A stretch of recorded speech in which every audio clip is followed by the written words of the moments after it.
म्हणले एक दिवस येईल, एक दिवस येईल. आज मी त्या मुलांना बघते, त्यांच्या जीवनात तो दिवस आला. एक दिवस येईल की ते म्हणतील आई वडिलांचं ऐकलं असतं तर आज हे दिवस मला बघायला आले नसते. आई वडिलांचं ऐकलं असतं तर आज मी ह्या संकटात नसतो. आई वडिलांच्या विरोधात जाऊन लग्न करतील. आई वडील जे सांगतात ते ऐकणार नाही. हालेलुया. म्हणून तिथे यशाया म्हणतो ते बघतील पण त्यांना दिसणार नाही, ते ऐकतील पण त्यांना कळणार नाही की काय चाललेले. हालेलुया.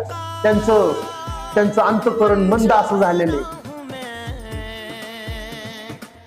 आई वडिलांच्या विरोधामध्ये लग्न करणारे मुलं आणि मुली पुढे जाऊन रडणार. लिहून देतो मी इथून. आई वडिलांच्या विरोधात जाऊन लग्न करणारे मुलं आणि मुली रडणार. कधी देव त्यांना सुखाने खाऊ देणार नाही. का तर तू तुझ्या आई वडिलांच्या विरोधात गेला. परमेश्वर म्हणतो